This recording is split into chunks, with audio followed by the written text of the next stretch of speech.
ഈശോയിൽ സ്നേഹം നിറഞ്ഞ പ്രിയ സഹോദരങ്ങളെ, ശതാധിപനോട് ഈശോ പറയുകയാണ്, പോയിക്കൊള്ളുക, നിന്റെ വിശ്വാസം നിന്നെ രക്ഷിച്ചിരിക്കുന്നു.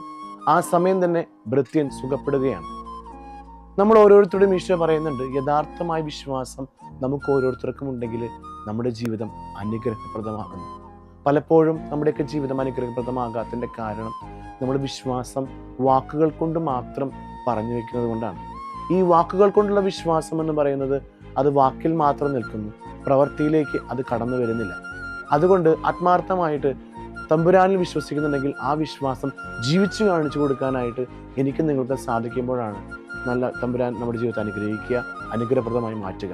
മറ്റുള്ളവരുടെ നമ്മുടെ ജീവിതത്തിലേക്ക് നോക്കുമ്പോൾ ഞാനൊരു ക്രിസ്ത്യാനിയാണ് എന്ന് പറയാനായിട്ട് യഥാർത്ഥത്തിൽ നമ്മുടെ ജീവിതത്തിൻ്റെ പ്രവൃത്തികളാണ് അത് തെളിയിക്കുക. അതുകൊണ്ട് പ്രവൃത്തിയിൽ വിശ്വസിച്ച് ജീവിക്കുവാനായിട്ട് ജീവിതം എന്ന് പറയുന്നത് വിശ്വാസമായി മാറ്റുവാനായിട്ട് നമുക്ക് ഓരോരുത്തർക്കും സാധിക്കട്ടെ.